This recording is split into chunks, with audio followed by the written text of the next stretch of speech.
Hello, welcome to Stay Awake with Russell Brand, where every week we do a guided meditation where I pass on the techniques that I've learned from some of the world's best teachers. I've had the privilege of meditating with some incredible enlightened gurus and wise souls and wonderful people, and ultimately we are all part of one consciousness. At least this is a theme that seems to come up again and again. So we now have the opportunity to meditate together. If you want more of these meditations, sign up to Stay Free AF. There's a link in the description for how to do that. In today's guided meditation, we're going to be thinking about and contemplating and indeed accessing a silent, ever-present force within us that will help us overcome mortality. However old you are, it is likely that you contemplate death, decay, and decline. In fact, some meditative techniques suggest that you do exactly that. Those of you that are familiar with certain branches of Buddhism will know that it is commonplace to go to the graveyard and be among the dead, and this being Halloween, where the gap between the living and the dead, the known and the unknown, the thin veneer that separates that which is manifest from that which is unmanifest is apparently thinner than ever, more diaphanous than usual. This is the perfect time to consider mortality. Of course, it's understood that this practice of meditating in morgues or cemeteries or near funeral pyres, sepulchral and sarcophagal meditations, these days are less appropriate because of our sanitisation and the way that we have absented death from our culture. They say these days go to an A&E or an ER room, meditate on a Friday night among the sick. That's not a literal suggestion, but apparently it's a better interpretation of this Buddhist practice. The reason that we're doing this meditation is because Matthew, a member of our Stay Free AF community, asked this question. Would you do a meditation on accepting or dealing with mortality? It's something I've always struggled with, but now as I enter my mid-30s, I'm noticing more and more people are younger than me, and I'm really starting to freak out. A lot of people, Matthew, right now are thinking, mid-30s, you little bastard. Death is something I once lied to myself about. I convinced myself I would live forever, or that when I die, life would start over again at the beginning at birth. I'm terrified of the idea of not existing. Well, it is terrifying, I suppose. Of course, many people will say, are you frightened that you didn't exist prior to your birth? Why would you be frightened about not existing before your death? Others might say that all the matter that exists now existed at the point of the Big Bang, that the Big Bang continues, yet Herman Melville says Noah's flood is still happening, that our understanding of the temporal is related to the precedence of materialism in our culture. Because we are obsessed with that which can be weighed and measured, we find it difficult to access the metaphysical, to access the transcendent, to accept that separation is temporary and illusory. So the way out of this fear of death is to get beyond our certainty that we are separate. Let's all of us do a meditation that helps us get beyond our fear of mortality, non-existence, death and decay. Okay, so if you're watching this, hello, and in a minute I'm going to ask you to close your eyes if you're comfortable doing that. Let's get somewhere comfortable where we won't be disturbed. Let's take a few conscious breaths to see what it's like together. As we take these conscious breaths with our eyes still open, let's think of someone we've known and that we've lost, and note where we feel it in the body when you think of your grandmother or your mother or your father or your brother or, God forbid, a child or an animal that you've known that's no longer with us. Do you feel it in your heart? Do you feel it in your belly? Do you feel it behind your eyes?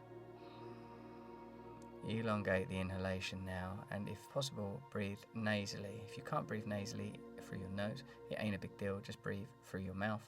But if you can breathe through your nose, let's try to get this rhythm. In for 5, out for 7. It's like this.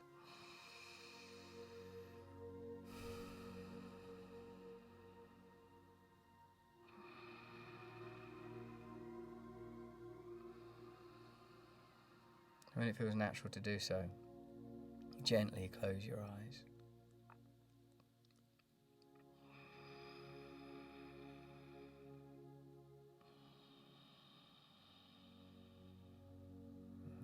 As we begin to relax and to acknowledge the silence that accompanies closing the eyes, a sense of quietness, continue to observe the breath and scan your body from the top of your head down through your torso, Noting in particular the place where you acknowledge grief and loss. Where is it located in your body? Your body. In for 5, out for 7. Your body that you occupy. Your body that you look at, that you are attached to, that you live within which you experience pain and sadness, within which you experience joy, within which you form opinions, from where you form attachments, the body that you would like to smother and drench in pleasure, the body that you want to protect, the body that is just passing through, the body that is part of an ongoing kaleidoscopic pattern, temporarily seeming to be you and your temporary current individual form that was once a single cell, which was once 2 cells, a member of a species that was once a single cell, that was once 2 cells. That if you abstract our understanding of time from an ongoing flow, fractal in nature of emergent and clustering cells, formulating and experiencing consciousness, formulating and experiencing life, how do we become neutral about this vast unfolding process? How do we become neutral about death? How do we arrive at a point in for 5, out for 7, where our own life is none of our business? Matthew, all of you, I find it hard. Like the Chinese stapling leaves back onto autumn trees, I want to paper over the cracks of my own decay and decline, even as I know it's futile. In for 5, out for 7. Even as I know the better part of me is impermeable, even as I know that there is no separate me, even as I know that in truth and in fact I am the deep witness of what I consider to be my life, but in fact is not my life at all. Let's practice letting go. Let's practice letting go of the idea that it's our life. Let's practice the idea that we may be part of a thing called life, a seemingly individual expression of something that clearly goes beyond ourselves. Let's let go of our need to understand. Let's let go of our need to know.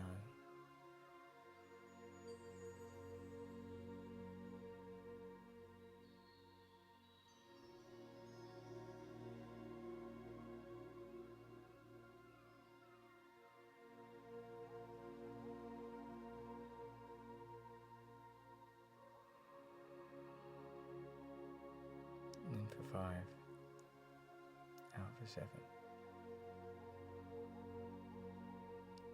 Draw the breath into the place in your body where you felt the loss of grief, or where you experienced the fear of death or decay.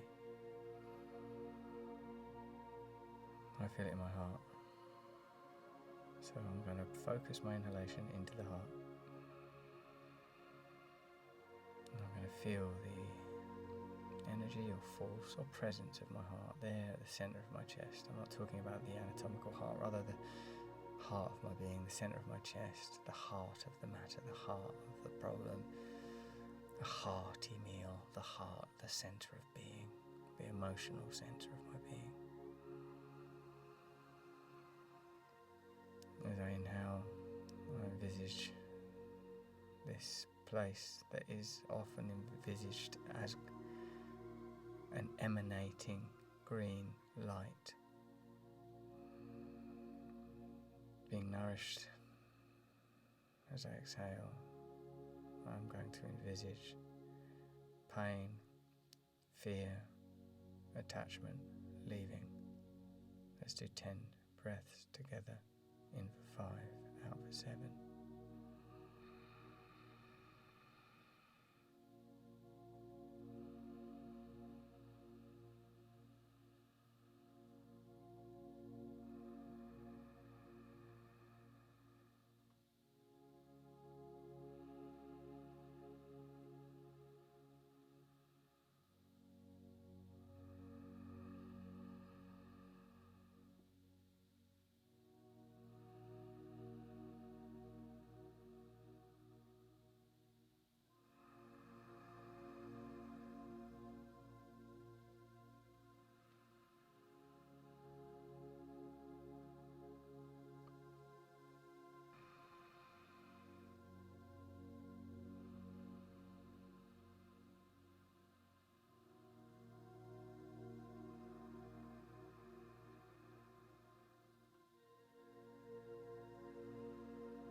Our practice now, beyond this meditation, is to notice when we feel fear or when we feel attachment.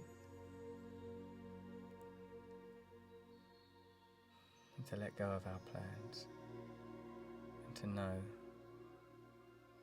that at the deepest level we're already healed. That we're already healed. That we're already whole. That our life is already lived. That our love is already expressed. That our bounty is already received. That there is nothing to get. That there is nothing to lose. If we are willing to relinquish the value systems that have guided us up to now, if we're willing to let go of those ideas, if we're allowed to let them die, if we allow them to die,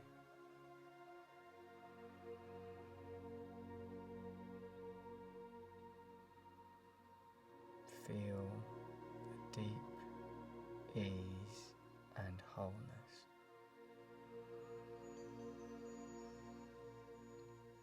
Feel the green light of your heart or the orange light of your belly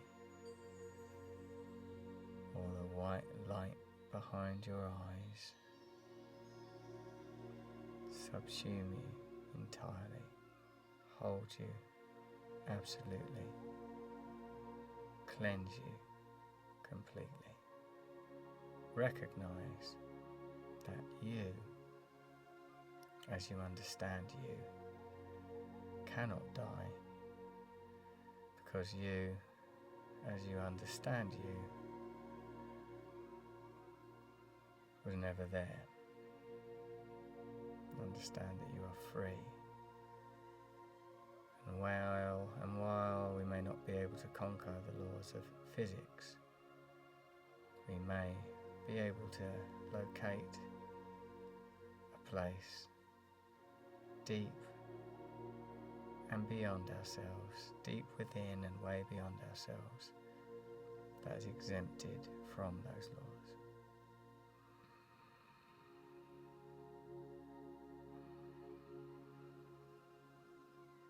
Feel yourself exempted.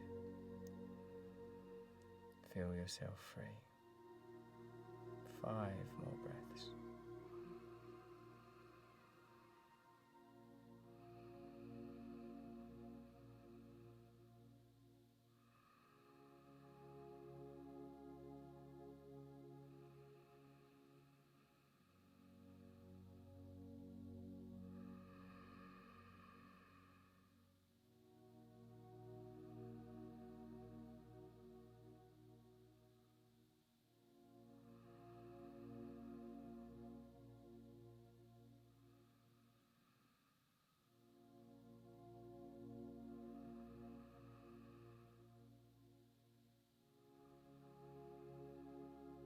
When you're ready, take a deep breath in through your nose and let it out through your mouth, but don't move your shoulders. Aim this breath into your belly. Really let go.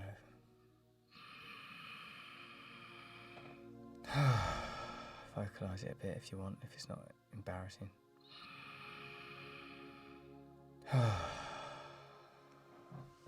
Now open your eyes when you're ready. Move your fingers and toes a little bit. We just need to let go of everything we've ever believed, that's all. It wasn't working anyway, so what have we got to lose? Thank you for joining me on this guided meditation on Stay Awake with Russell Brand. We do a guided meditation every week. If you want to be more deeply involved with this community, there's a link in the description to Stay Free AF.